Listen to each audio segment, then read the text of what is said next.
The following program was provided by an independent producer solely responsible for its content. The opinions expressed do not necessarily represent the views of this station, its staff, board of directors, or underwriters.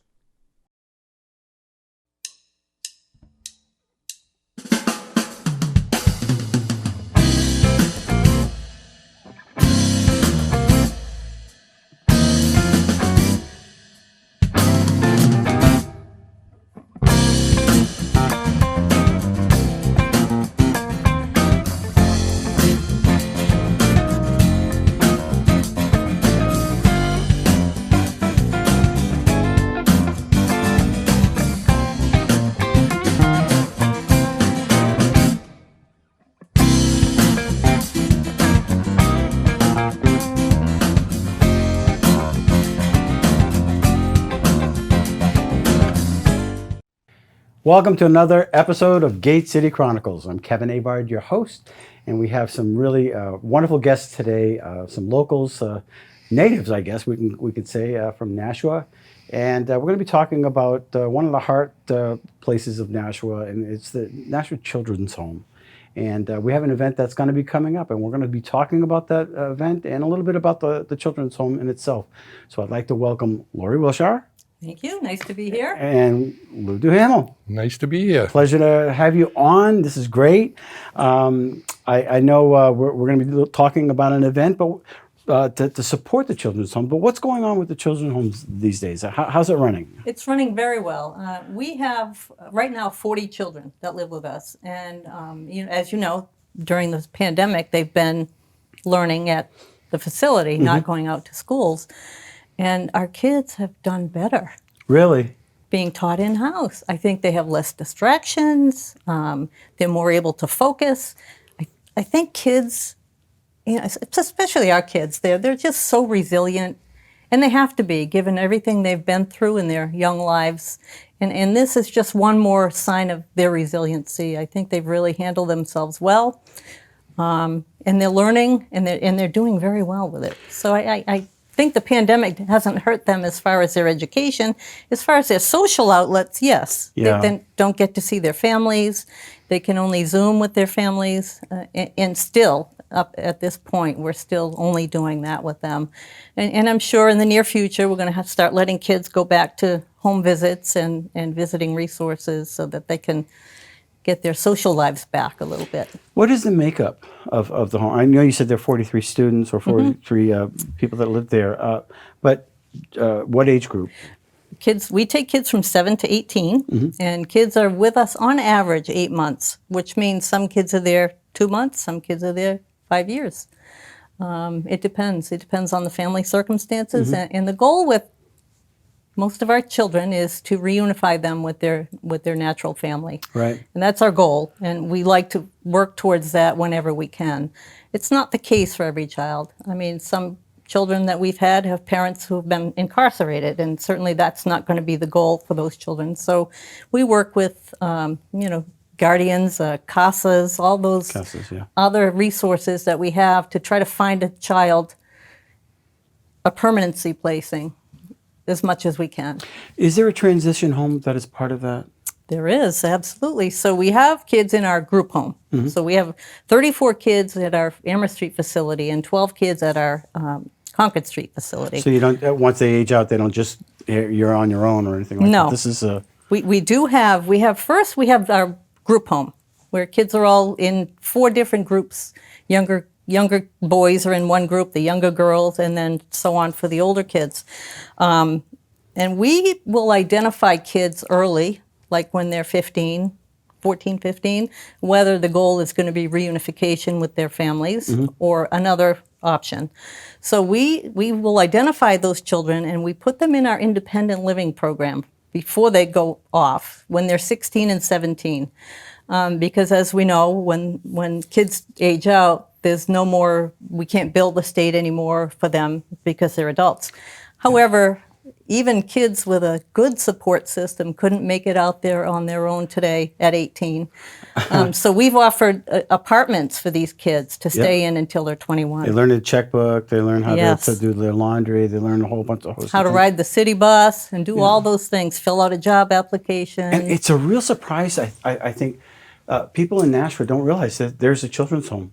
You drive by it every day. If you're going onto the highway, right out Amherst Street, it's right there on your right. And it's one of those things that out of sight, out of mind, but even when you drive by it, you don't realize that's a children's home. Yeah, children live there. Right, right.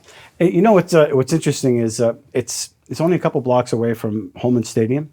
And my very first concert, very first concert altogether was a Jay Giles concert. In Nashua, it was at the Holman Stadium, and we hopped the fence, but bringing that to mind, there's another band that's been around for a very long time. It's Aces and Eights, and I've never seen them, but I've heard about them since I was a kid. And Luke, can you tell me what's going on with Aces and Eights? What's happening? Well, Aces and Eights has been around since the '60s, and I grew up with Aces and Eights, as a lot of Nashua natives did. They've been playing proms and high school parties, and they've toured and opened up for Aerosmith. Yeah. And so they've been all around, and a fantastic group. And I'm friends with most of the members, and they don't play too much anymore, but for a special occasion like this, they told me no problem at all. They'd love to help out the Nashua Children's Home. So you and my brother are about the same age, and you went to school together. All three of you did. All three of us. And I'm sure he remembers Aces and Eights. Oh, I bet I he only does. heard of it. I think I might have been a little bit too young. But one common little thread that I just discovered before we got on here is that we all were in children's homes. You were? Yes. Lou, you were in which one? I was in St. Mary's in Manchester. In Manchester, and you were? I lived at the Nashua Protestant Orphanage Association, which is today known as Nashua Children's Home. I lived there in 1962 and 1963 with two of my sisters. Interesting. And I was at the St. Peter's in Manchester with my three sisters and my big brother, and we were all separated, but for 4 years. Yeah. And it was one of those situations where that's what they did back then. When you couldn't afford your children, you put them in a place that was safe, and when you were able to financially take care of them, or when the dust settled, if you will, you were able to take them back. And that's what happened with us anyway. And we moved to Harbor Ave in Nashua, but you look back and you can think, oh, what a disaster that was. But I had 3 squares. I was safe. I was separated, but it was still a place where I learned discipline. I learned how to take a little bit good care of myself, and I learned to say yes, ma'am. Sisters, they were a little tough. Yeah. I seemed to be. I got in trouble a lot, to say the least. But one of the things I think that we both learn is how to have a little bit more understanding to the kids that are in the same situation, and we can have a little bit more compassion. And I marvel that this is happening right now. But we have the fundraiser with Aces and Eights, and that's going to go towards the children's home. Right. Yeah.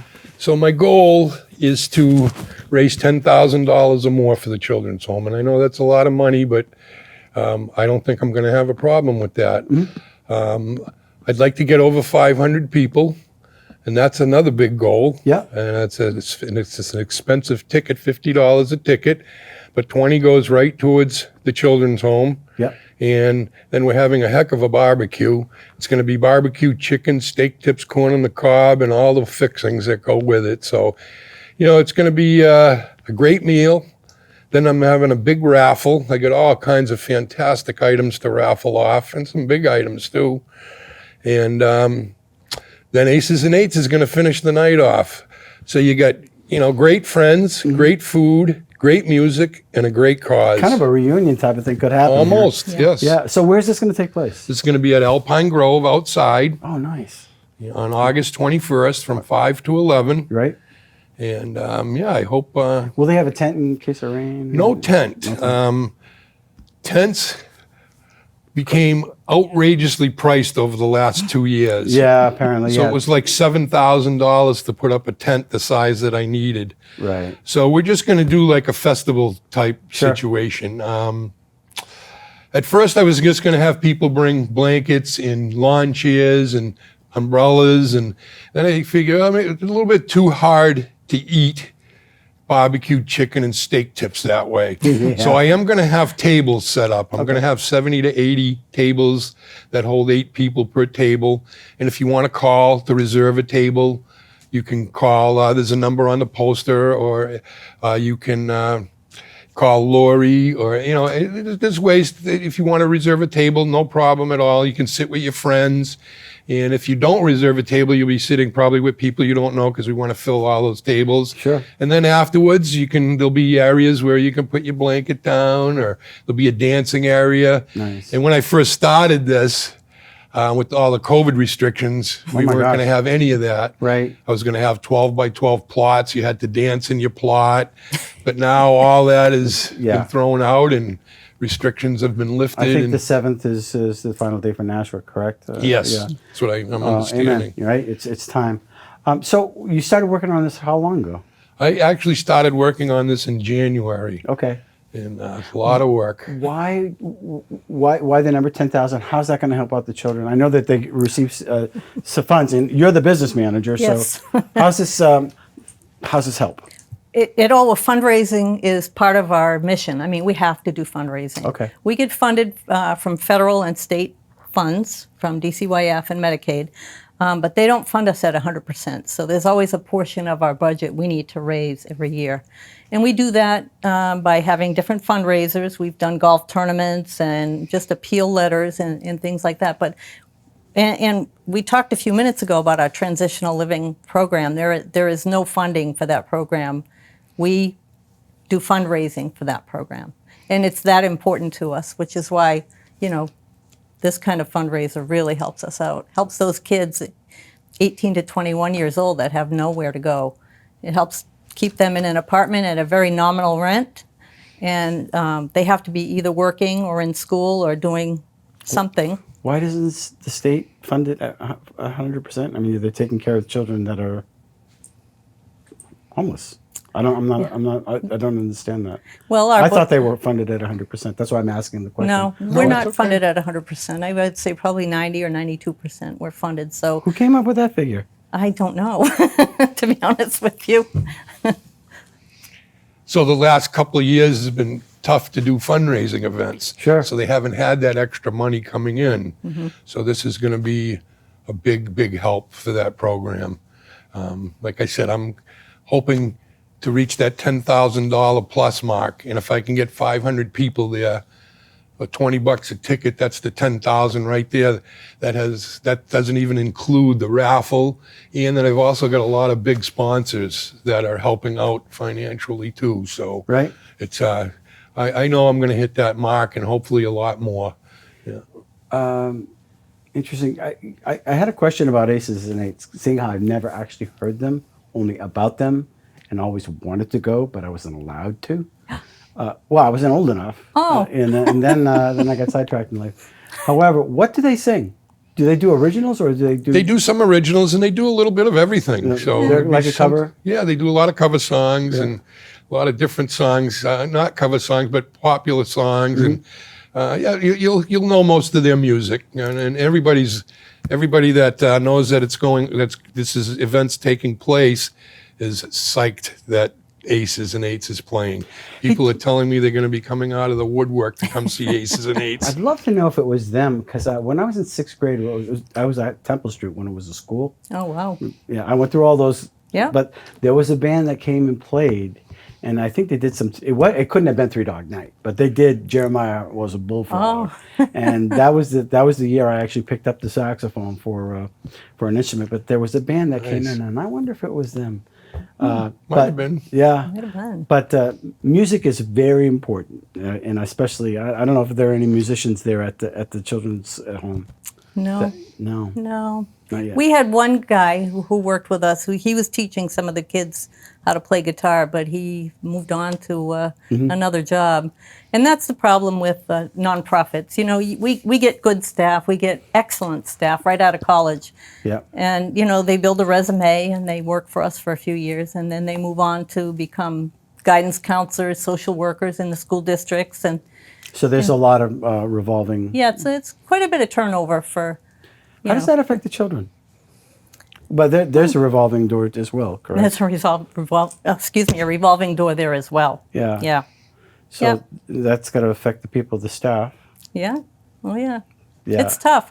I tell you a story. I've been at Nashville Children's Home for just over 28 years now, and my daughter worked there when she was going through college and through law school, and there was a young man, Bobby, and Bobby's mother would call and say, "We're going to come pick you up for Thanksgiving.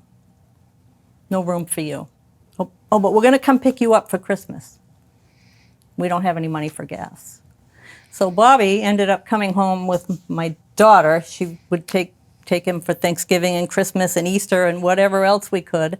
And he ended up moving in with my family and I when he aged out. He's 35 now, and he is a police officer, so he's doing very well for himself. In Nashua? No, in Boston. In Boston. Wow. Yeah. So he's done very well for himself. And he's one of my proud moments at Nashville Children's Those are the trophies in Home. life. Those are the trophies. You can't. Those are the trophies that don't get, you put on a shelf and you have Yeah. to dust once. Those are the trophies. They're here. Yeah, Yeah. that's what I mean. They're the trophies, and that's, in my humble opinion, when you can help somebody in a situation like that, or in any situation. Mm-hmm. I think those are the trophies, and that you can just. I draw off that. I get my self-esteem off that, Mm-hmm. my personal, and I think probably we all do for Yeah. the very same reasons. Yeah. But that's a nice story. Thank you. I can remember when I was there that we're just going to drop this one off and we'll be back, and they never came back. Mm-hmm. And I actually remember the very first day going, and it was tough. It's tough on the kids, and you really, it takes a while to process this. Almost sometimes it takes a lifetime to process what went on. And you learn to be gracious, and you learn how to have compassion. Some people can be angry, right? It's just, so I love this idea of a benefit. It's actually a surprise to me, though, that the state doesn't fund it at 100%. You're taking the load off the state's back. Mm-hmm. And not that they should be a heavy lift. I mean, you've got 40, 50 kids, maybe 60 max. I don't know what the maximum 46 is our max. is. Your max, really. Yep. Are there other children's homes like that in the surrounding area? Manchester, the Webster House, it's smaller. Mm-hmm. I think the Children's Home is the biggest in the state. In Nashua. In the state. Real, wow. Yeah, I believe we are the biggest group home in the state. Maybe Easter Seals is bigger. And David Biliotti. he is the He's the executive director. David's been there 36 years. Wow. yeah. I've worked with him on the Guardian Ad Litem board, and he's very compassionate. Very. He called me up. I think we were talking about the vaccines, and it's one of those things. Like I said in the beginning of our conversation, you drive by it, you don't even know it's there. Mm-hmm. Well, the same thing comes to they have needs too. There was this big push to make sure that the prison guards were getting their vaccines, and because they're confined. Right. Well, lo and behold, that very same place that you drive by, there's 43 kids there that weren't able to go out or visit their Right. parents. Right. That's a burden, right? Mm-hmm. Yeah, and Dave's the one who brought it to my attention. No, he speaks very highly of you. I gotta tell you. Well, as soon as I got reelected, that's really is one of the first places I went to see if I could help. Very nice. And he wasn't there. It was just a timing thing. Okay. But so the barbecue, August 21st 21st. from at- 5 to 11 at Alpine Grove And where is Alpine Grove? in I know it Hollis. is because I got It's in married Hollis, there. New Hampshire. And most of the people from the area here will know where Alpine is. It's one of the biggest function facilities in the area. And I've been doing fundraising there with Alan Ashambo, who's the owner, for many years now. And he really takes care of me. So Yeah. and- I swear I had somebody with that last name in my homeroom at Spring Street because I did go to Spring Street. there was too. a big family in Yeah. the Nashua area at one point. Yeah. There's still a lot of Ashambos around. Yeah. Archambault. Yeah, I called him Archambault. But so somebody can't make it. How do they donate? Well, if you see a poster, if you go on my Facebook page, you can scan the QR code and you can make donations that way. Or if you want to give me a call, I will come out and meet you. If you want to write a check or donate money, I will definitely show up for that. Okay. And I've also got a fundraising event posted on my Facebook page that you can donate right to that event right on Facebook. So there's several ways, and we're also going to have, a donation bucket out at the event, and we'll see what happens. Sure. Yeah. And like you said, there's going to be raffles there as well. It's going to be a fantastic raffle. Right. And I've had to do this event a little bit different because of the COVID. Yeah. I had a way of doing it. I've been involved with actor singers for years and years and years, and we had a certain way, and I learned how to do publicity through actor singers, and that's one of the most important things in doing any kind of event is the publicity. You got to get the word out there. Yeah. People need to see something 3 times before it sticks in their head. Right. That's what we were always told when we were doing these events. But I'm sure we'll be sharing this with a lot of our friends on social media as well. yes, And it'll be airing on Channel 96, and it'll be on YouTube, and we'll try to promote it as much as I can, and if you folks want to, and we'll definitely try to get the word out. But it's definitely a good cause. Obviously, it would be great to have a good turnout. oh, it would be fantastic. It'd be nice if you could double that. It was my goal of 500 people, and that's how I came up with the $10,000, because Yeah. if I get 500 people at $20 a ticket, there's my 10,000 right there. So hopefully I'll hit that and then some. And it's just a fantastic cause. These kids need our help big time right now. Like Lori said, they usually do there's usually a lot of fundraising events for the Nashua Children's Home, but the last couple of years there haven't been many at all. I mean, the golf tournaments have been canceled, and Right. some of the other events have been canceled. So this is going to be the first big fundraising event for the Nashua Children's Home in a while, and these kids really need our help right now. So Absolutely, absolutely. So again, they can contact you. Is there a number you want yeah, to tell my them? number's on the poster. I give you my number now. I don't know if that would matter or not, but it's Sure. 305-2841. 305 2841. 2841. Ladies and Sorry, I'm a gentlemen. little nervous. No, that's all right. I was just practicing that radio voice type of thing. So great. And Lori, do you have any other final words that you want to share? Well, I appreciate Lou coming forward and asking us if we would want to be the beneficiary of his event, and I said absolutely. And Lou and I have known each other since high school, so I know he's a pretty stand-up guy. Yeah. That he's going to do a good job. He puts his heart and soul into this, and we truly appreciate it. Well, thank you, Lori. But it is rain or shine, because if in the event of rain, I guess we can go inside. We can shift it inside, sure. And there is a deadline for tickets. It's August 15th. August 15th. And I'm sure there'll be some stragglers, and that's okay, but we Sure. have to have some kind of a head count to order food by the 15th. It gives them a little bit of time to... Who will be providing the food? Will it be the Alpine Grove? Yeah, Alpine Grove. Okay. Alan's puts on a hell of a Yes, he meal, a heck does. of a meal. I'm Yeah. sorry, yes. Yeah. He puts on a fantastic meal, and the last fundraising event I did there, everybody was raving about the food. So any event I've done there, food has always been number one for a facility like that, Tracy and I were married there 8 years ago, and it was great. It was very, very good. So we were very pleased. So I really appreciate you coming on the show and sharing, and we'll share this event, and hopefully we will have a great success. Great. Thank you so much. Thank I'd you. love to see Aces and Eights. Yeah, Well, you you should. better Hey, show if up, you've never Kevin. seen them, Kevin, We'd you love need to to see go. you there. Hey, listen, if they need a singer. Thank you for watching Gate City Chronicles, and we hope that this barbecue you could show, you could be there. If you can't show up, definitely donate. This is a worthy cause. It's one of those things where you drive by and you just don't realize that there are some people that you're passing by every day that maybe you could, for a cup of coffee for a few days out of the month or the year, you could really make a difference in someone's life, especially in that transition period as well, where the kids are going to be going from a situation where they're going to be entering into the real world, and they'll be prepared. So again, thanks for watching Gate City Chronicles. We'll see you next week. The preceding program was provided by an independent producer solely responsible for its content. The opinions expressed do not necessarily represent the views of this station, its staff, board of directors, or underwriters.